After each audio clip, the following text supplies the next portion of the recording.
Hey there, Law and Econ class. We are in chapter 8. This is going to be video part 5. What I'm going to be doing is I'm going to be weaving in some of the material in chapter 9 into chapter 8 in just a couple of minutes.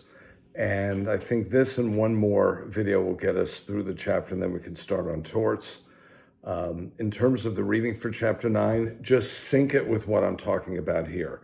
I'm going to be talking about various remedies for breach of contract, and then I'm going to talk about some obstacles that get in the way of fulfilling contracts. And then we're going to look at the few questions in chapter 8 that I asked you to look at. So where we ended up, we were talking about the concept of reliance. Reliance is a big deal in law and economics as it relates to contracting. And reliance refers to basically, technically it's a change in position, but basically an investment of some sort that someone makes, some sort of action that they took in the expectation that that a contract is going to follow through. And the problem is, if you reward simply whatever someone invests, then you have an incentive to invest unlimited amounts of money, because if the contract doesn't go through, then you're going to get the money back. And obviously that's going to lead to over-reliance, because you're going to be investing in contracts that are not worthwhile. So the book talks about a situation where you can have a greater or lower, either high or low reliance, depending upon your belief as to whether or not the contract is going to go through. In a situation like that, the remedy can't be the full investment. Again, otherwise you've got the disincentive associated with how you perceive the contract. Okay. Let me give you a couple examples of reliance that can kind of mess you up in terms of in a legal setting, and then I'm going to switch gears for a bit, bring in some stuff from the next chapter, because it'll be a good time to talk about contract remedies. A couple of examples, and I have familiarity with the first because it actually happened in a case I was involved in a lot of years ago, and that is if you file a lawsuit but you serve a suit on the wrong party. So we had a situation where someone was suing a company that their client had worked for and they had been terminated, and rather than suing the corporate headquarters, which is what you would really need to do, because that would be the right party to serve the lawsuit on, they served the lawsuit at the branch of a franchise where they worked. And it was pretty easy for the defendant to basically dismiss the suit, because you had someone who was not very sophisticated and thought they could just go back to where the person worked and say, here's a lawsuit, deal with it. And it did not work. Okay, another example would be, and this does come up in cases where there's a misunderstanding or a lack of paper trail, which would determine whether the plaintiff or the defendant may be the party that should prevail in a lawsuit, is when someone sends an email and simply assumes that it was received without any notification, as you can do when you send emails, that number one, it was received, and number two, acknowledgement that it was read. Or you serve something by mail requiring a signature, something of that nature. So reliance to some degree totally makes sense, but to an extreme degree totally does not make sense, and therefore we need to simply be cautious with respect to that.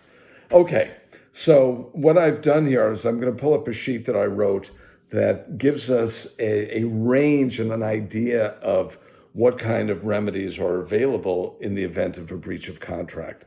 There are a lot of different ways that you could be looking at things. Some of them kind of roll it back as if it never happened.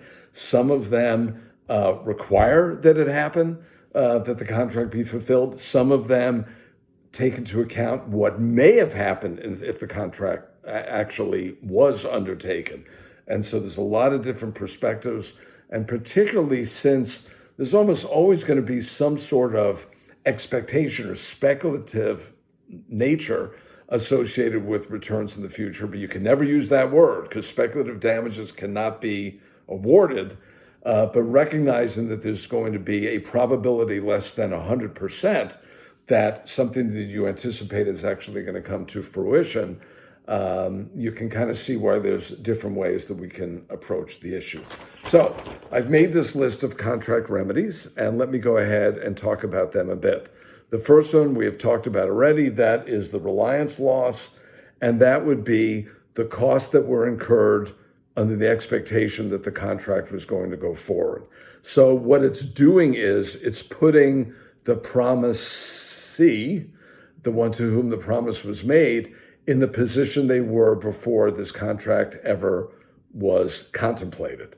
So if you made a certain investment like the sports team, or you moved somewhere with the anticipation of a job, then the moving expenses and maybe the expenses related to moving back, security deposit and all that, or a security deposit on a lease on office property would be an element of the reliance loss. Okay, number two is the easiest of all. Expectation damages are basically the loss of anticipated profit. So what did you expect to receive out of the relationship? And that's what you would sue for. Expectation damages, for example, in an employment contract would involve, let's say you had an actual written contract that had a certain duration. 3 years, $150,000 a year plus a 20% potential bonus, so that'd make it $180,000 a year. You're fired with a year and a half left, so you could sue for a year and a half of $180,000 or $270,000. So the expected profits. Okay. Item number three, liquidated damages involve something before the contract is drawn up that specifies what the payment is going to be if the contract is breached. So an example of liquidated damages might be severance payment. So in the event that you are terminated with more than 6 months left in the contract, you will receive 6 months pay and health benefits, something of that nature. Those would be the liquidated damages. Item number four is a tough one. It could be enormous, but it could also be quite difficult to prove. And the name says it all. Consequential damages are damages that essentially flow after the end of the contract. So it's kind of the ripple effect. So if you had not breached the contract, I would have come out with a product, and I would have anticipated having so much in sales, and you can take it far into the future potentially and make an argument that you have many, many years of anticipated losses as a consequence of the initial breach of contract. Item number five is give the money back. So I was going to make a purchase on a house. I put $20,000 down, and then realized that there were some things that were misleading in the contract, and so restitution would require a refund of the $20,000. Specific performance, that's a good one. Specific performance requires you to do what you said you would do in the contract before you breached it. So that's one where you go to the court and say, look, I gave them money. They were supposed to build an office building for me, and I want to force them to build the office building. Okay. Specific performance in the context of a labor contract would be rehire the person. You terminated them improperly, and they want their job back. And that does happen sometimes. Not as much as you might think, because clearly there are going to be sour feelings between the two parties, and the employer may not want to ever see that person's face again. But on the other hand, if it was related to a misunderstanding involving a mid-level manager, let's say, someone who's not at the firm anymore, no hard feelings, go ahead and rehire the person. And the final one would be, in a sense, it's similar to liquidated damages. It would be a penalty that is specified. Punitive damages could be an example of a penalty because you're meant to punish the person for behavior. Now, a simple breach of contract doesn't warrant that, but egregious and willful behavior might. Now, another example of a penalty, and I'll give you a very specific example. For those of you that ever get on PCH in Santa Monica off of, I think it's Ocean Avenue, and there's a steep hill that you go down that's known as the California Incline. That a few years ago was retrofitted to be earthquake safe. And the entity that contracted with the city or the county, whoever it was that issued the contract, had in the contract a specific completion date that was contemplated. And in the absence of that, there would be a $9,600 a day penalty. Okay? And in fact, they completed on time. I'm going to give you one final example of a penalty, but a penalty in reverse. And that had to do with the repair of the Santa Monica Freeway in West Los Angeles after the 1994 earthquake. There, Governor Wilson, Pete Wilson at the time, was contracting to have it repaired. And that was obviously a very important thoroughfare that was severely damaged. Part of it collapsed as a result of the earthquake.